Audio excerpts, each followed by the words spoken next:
Hey teman-teman, kalian pernah nggak sih ngeklik link gitu, tiba-tiba ke halaman web aneh? Atau yang lebih parah, tiba-tiba duit kalian kepindah sendiri?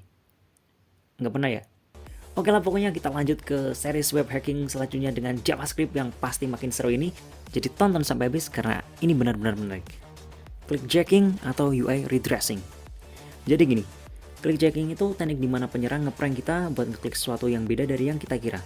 Biasanya, ada halaman web asli yang disembunyiin di balik elemen lain kayak tombol palsu atau transparan. Jadi, pas kita ngeklik, ternyata yang kita klik itu malah hal yang berbahaya tanpa kita sadar. Terus bedanya apa sih sama si SRF? Nah gini, kalau si SRF itu bikin kita tanpa sadar ngelakuin sesuatu di aplikasi yang kita udah login. Sedangkan kalau clickjacking, lebih ke manipulasi tampilan web buat ngejebak kita ngeklik hal yang salah. Kayak hacker itu nyuri klik kita tanpa kita tahu gitulah. Ya pokoknya teknik hacking rating tuh kayak gini gitulah. Kadang nyuri, kadang ngumpet, nipu. Kalau yang datang baik-baik tok-tok assalamualaikum itu mah abang-abang paket guys. Oke lanjut. Jadi, clickjacking itu mengecoh tampilan supaya kita ngeklik hal yang berbahaya. Contoh gampangnya, si penyerang bisa naruh tombol transfer atau delete akun di bawah elemen yang kelihatannya menarik, kayak tombol hadiah atau gambar keren. Nah, ini biasanya pakai yang namanya iframe. Pertanyaannya, iframe itu apa sih? Jadi, disclaimer tadi kakek-kakeknya sama mbak-mbak Persianya udah saya suruh pulang guys ya. Kita kan anak muda gitu, ngapain gitu lihat kakek-kakek sama mbak-mbak asker gitu pegang HP. Aneh, nggak masuk gitu guys. Ya nonton tuh ini ya, Captain America gitu. Wih, oke lanjut. Coba kita bayangin situasi ini. Misalnya nih, kita lagi main game pakai akun kita. Terus kita lihat tombol yang bilang, klik untuk ambil hadiah. Tanpa sadar, tombol itu sebenarnya ada di atas tombol transfer uang. Jadi bukannya kamu menang hadiah, malah uang kamu kepindah ke rekening orang lain. Dan pas kita klik, hasilnya malah ya, kita ketipu. Oke, sekarang kita lihat file HTML-nya. Nih ya teman-teman, di sini ada yang namanya iframe. Jadi, iframe itu elemen HTML yang bisa nampilin halaman web lain di dalam sebuah halaman. Nah, karena iframe itu transparan, kita nggak sadar kalau tombol yang kita klik itu sebenarnya ada di website lain. Saat pengguna nggak sadar mengklik tombol jackpot, sebenarnya mereka mengklik elemen tersembunyi yang bisa mengarahkan mereka ke situs berbahaya, entah delete akun atau data yang lain. Oke, saya mau nambahin dikit teman-teman ya, biar kesannya nggak terlalu bercanda dari tadi.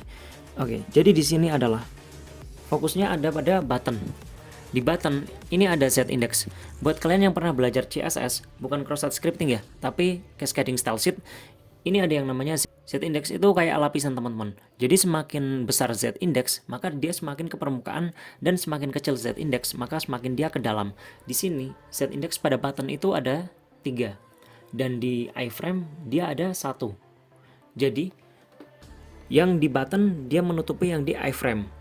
Di iframe dia opacity-nya 0,01, jadi ini benar-benar hampir tidak terlihat.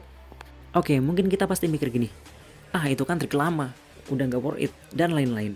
Tapi asalkan kalian tahu teman-teman, ini si Mas Haksor ini, Mas Haksor DZ ini, dia menemukan masalah ini di endpoint PayPal dan melaporkan masalah ini ke PayPal pada tahun 2021 bulan Oktober 2021 teman-teman. COVID, book exploit maksudnya. Terus gimana dong cara kita mencegahnya? Untungnya ada beberapa cara supaya kita nggak gampang kena clickjacking. Berikut ini beberapa tips sederhana yang bisa kita terapkan. 1. Pastikan situs yang kita kunjungi menggunakan header iframe option untuk mencegah konten situsnya dibuat dalam iframe dari situs lain. Kedua, gunakan browser yang selalu diperbarui dan aktifkan fitur keamanan bawaan browser seperti Content Security Police atau CSP. Nah ini nih, buat teman kita yang kemarin nanyain gimana caranya bypass forbidden atau path reversal langsung ke directory. Nah ini cara penjagaannya, pakai iframe option atau Content Security Police CSP. Atau mungkin next time kita bahas gimana caranya bypass, tapi tetap sebagai cyber security tentunya. Ibaratnya kita tuh tahu lah gimana cara maling nyuri. Jadi kita bisa buat keamanan kita sendiri. Dan buat kalian yang developer, pastikan kalian udah pasang proteksi di aplikasi kalian, karena bug selalu menanti untuk ditemukan dan sejarah selalu terulang. Thanks banget yang udah nonton. Jangan lupa like, share, and subscribe buat dapetin video hacking dan cyber security lainnya. Saya Rofi, stay safe because no system is safe.